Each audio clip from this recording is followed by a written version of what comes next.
क्या देख रही हैं? क्या सोचा है तुमने कादिर और अपने बारे में? मैंने कह तो दिया है कि जो भी होगा उसका फैसला उसी को लेना होगा। कादिर तो फैसला लेगा ही, लेकिन तुमने क्या सोचा है? तुम क्या चाहती हो? मैं क्या चाहती हूँ? हाँ तुम। कि मेरी जात पे कोई उंगली ना उठाए।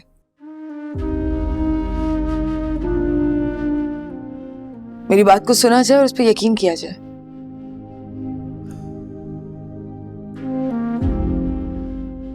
क्योंकि मैं भी यही करती हूँ, एज्यूम करके सजा नहीं सुना देती।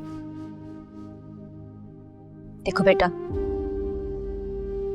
माँ बाप के घर और ससुराल में यही फर्क होता है।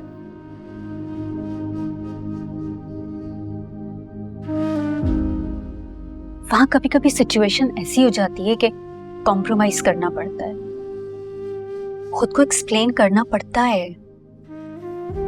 मैंने किया था खुद को एक्सप्लेन, लेकिन किसी ने मेरी सुनी ही नहीं।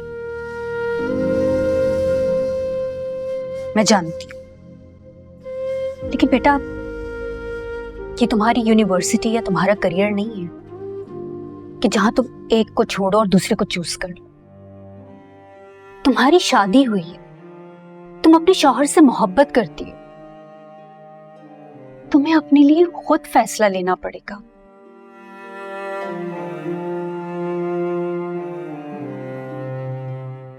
और जो भी फैसला लोगी ना,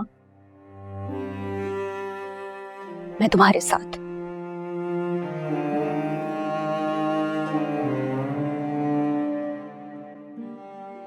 मैं जानती हूं कि तुम्हारे बाबा को ये बात अच्छी नहीं लगती कि तुम उस घर में दोबारा वापस जाओ,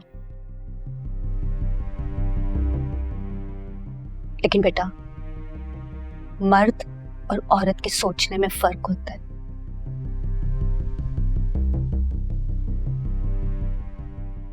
मैं कहूंगी कि दिल से सोचो, खुद से पूछो तुम क्या चाहते।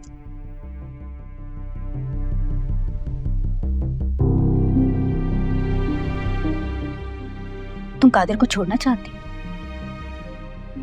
उसके साथ उसके घर वापस जाना चाहती, या उसके साथ अलग रहना चाहती? ये फैसला तुम्हें लेना होगा। जाहिर है कादिर डिसीजन लेगा, लेकिन बेटा तुम्हें भी डिसीजन लेना होगा। ओके? सोचो उसमें।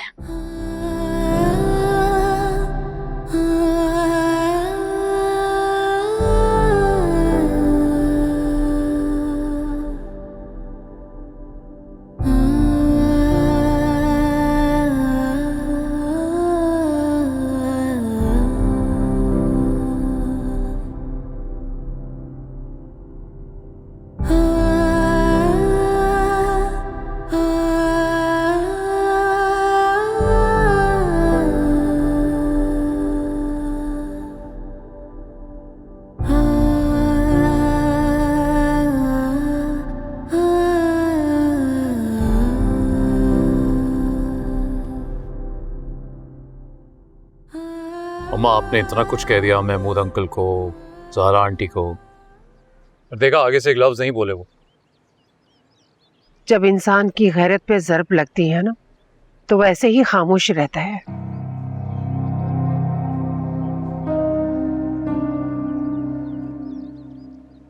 उसे लगता है कि जो वो प्लानिंग कर रहा है हम समझ नहीं पाएंगे।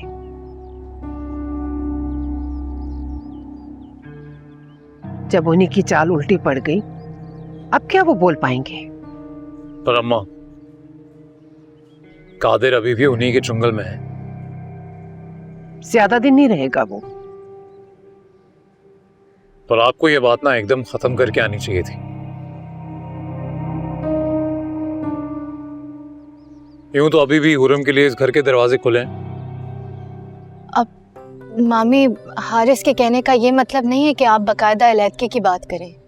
वो कहना चाह रहे हैं कि आप जल्द से जल्द कादिर को राजी करें कि वो हुर्रम को तलाक दे दे।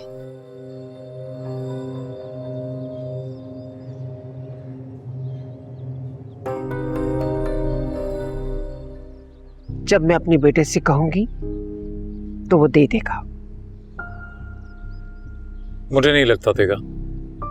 वो मेरा बेटा है, जो मैं कहूंगी वो वही करेगा।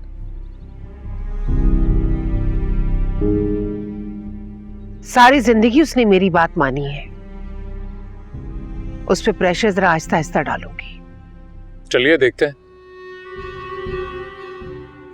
पर आप लोगों ने मेरी बात अगर शुरू में ही मान ली होती तो आज ये हालात नहीं होते। अमर, जितना हुर्रम को मैं जानता हूं, समझता हूं, उतना कोई नहीं जानता। एक इंतहाई घमंडी, सेल्फ सेंटर्ड, सेल्फिश, खुद मुख्तार टाइप लड़की है।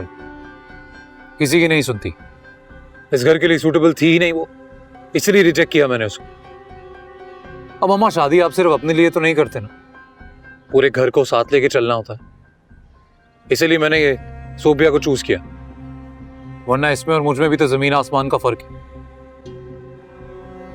और अम्मा, हुर्रम जैसी लड़की, इतना सब कुछ करने के बाद भी दिल नहीं भरा तुम्हारा? कादिर, हारिस तुम्हारा भाई है, वो जो कुछ भी कह रहा है तुम्हारे भले के लिए कह रहा है। मेरी भलाई के लिए? इससे उम्मीद रखूं मैं अपनी भलाई की?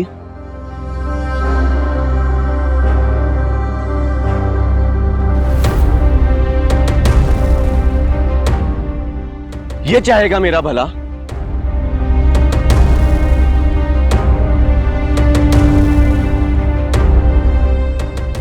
जिसके दिमाग में हर वक्त शर भरा होता है, ये मेरा भला चाहेगा?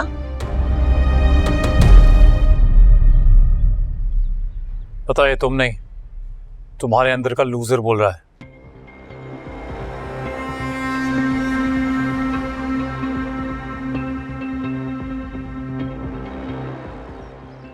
वैसे भी पूरी जिंदगी किसी लड़की ने तुम्हें मुंह लगाया नहीं। हारिस,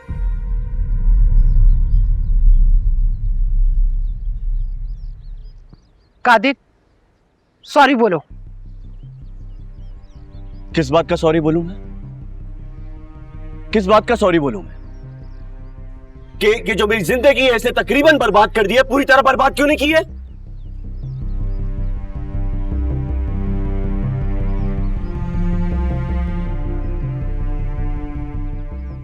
हाँ, इस बात का मैं सॉरी बोलूं इसको?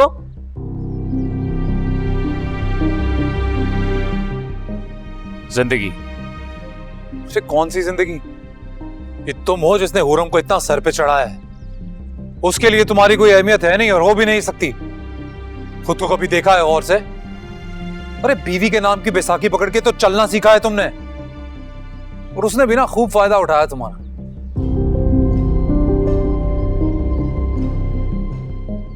वैसे भी ये हुर्रम जैसी लड़कियां ना, अब अगर मेरी बीवी का नाम भी लेगा मुंह तोड़ लूंगा तुम्हारा। ये बात छोड़ देना। हिम्मत कैसे हुई? हिम्मत काश पहले आ जाती मुझे।